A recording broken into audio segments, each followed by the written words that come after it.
The best leaders are listeners.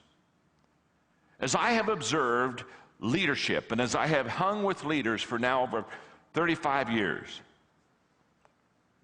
I've come to the conclusion that the best leaders are listeners. Now, we all suffer from three delusions, okay? We all do, I do. One is that we're a good driver. Huh? How many of you? Come on, talk to me. Another one is we have a good sense of humor, that we're funny. And the third one is we're a good listener. And I, as a leader, thought I was a good listener until I had a wake-up call. In fact, let me just share this with you. Of the 26 lessons in leadership gold that I allowed to bubble up to the top that are the most important lessons I've ever learned as a leader, of those 26, 17 of them I learned wrong. In other words, when people say, well, oh, wise man, how did you learn these lessons? Oh, wise man was a very stupid man. And I tried something and it didn't work, and I had to literally put my life in reverse and back up. I had to do U-turns. I had to say, wait a minute, this is really not working. And this is one of them, because in my formative years as a leader, I can remember talking to a lady in my organization, and we're just talking, and all of a sudden she gets real quiet. And as she gets real quiet, all of a sudden I look at her and I say, you stop talking. And she looked at me, dead set in the eyes, and said, John, you stopped listening. She said, I've been talking to you, and she said, you're looking around the room. She said, you're not focused on me. You're not listening to what I say. And I remember that day I pulled away from that and I said, I'm not a good listener. And I need to learn how to walk slowly through the crowd, and I need to have a leader's ear that understands where his or her people are, and I need to listen. I brought this card, I love this story. I was like, well, let me just read the story and you'll catch it real quick. A couple of rednecks are out in the woods hunting when one of them falls to the ground. He doesn't seem to be breathing, and his eyes are rolled back in his head. The other guy whips out his cell phone, calls 911, and he frantically says to the operator, Bubba is dead, Bubba is dead. What can I do? And the operator is calm and has a soothing voice, and she says, just take it easy, I can help. First, let's make sure he's dead. There's a silence, and then a shot is heard.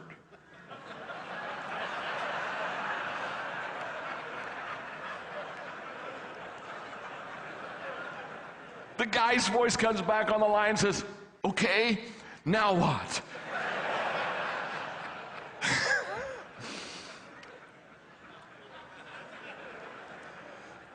He heard, but he didn't listen.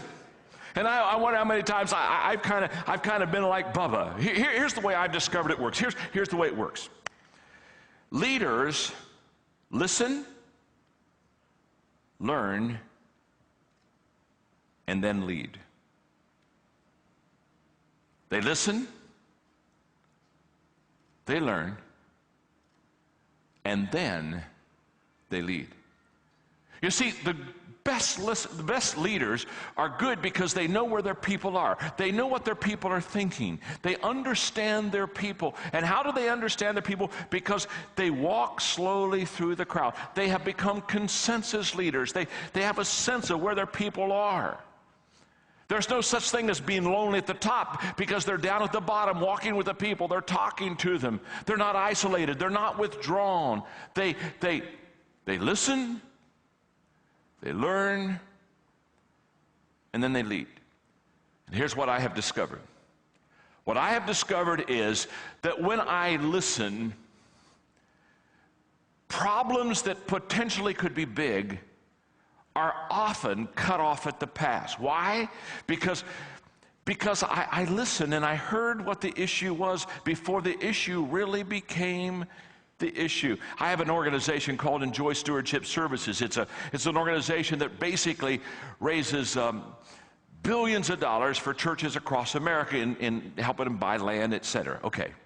John Hall's the president of Enjoy Stewardship Services, and John has a wonderful practice that he and I cooperate on and work on, and that is, John Hall, whenever we're working with a congregation, midway through that, quote, campaign, that stewardship emphasis, John Hall calls him on the phone, the president talking to the pastor, the leader, and he's basically asking the question, how are we doing?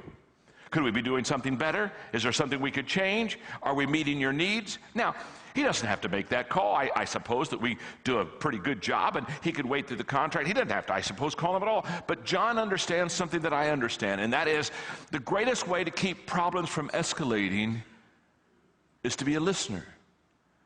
It's not only a way to keep problems from escalating, it's also an incredible way to learn and grow.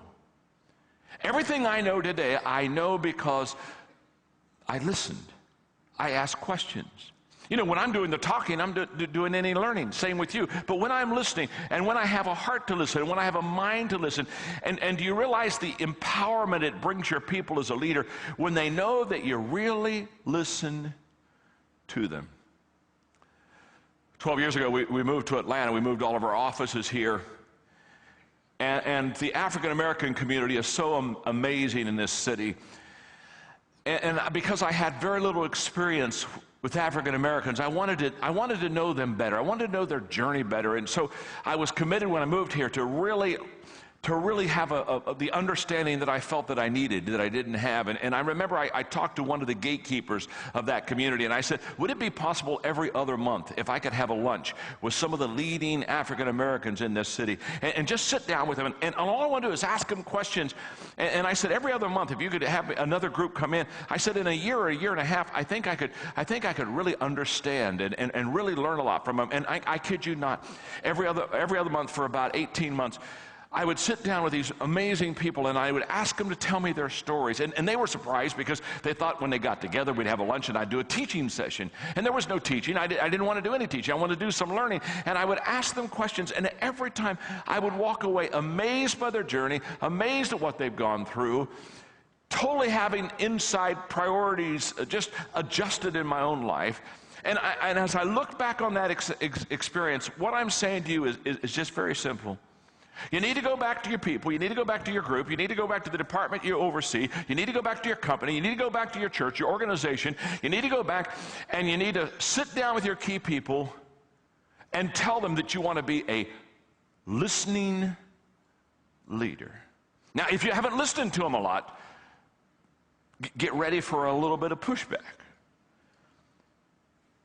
But I'm here to tell you, when we talk about empowerment, the greatest empowering thing that a leader can do is walk slowly through the crowd, listen, learn, and then lead.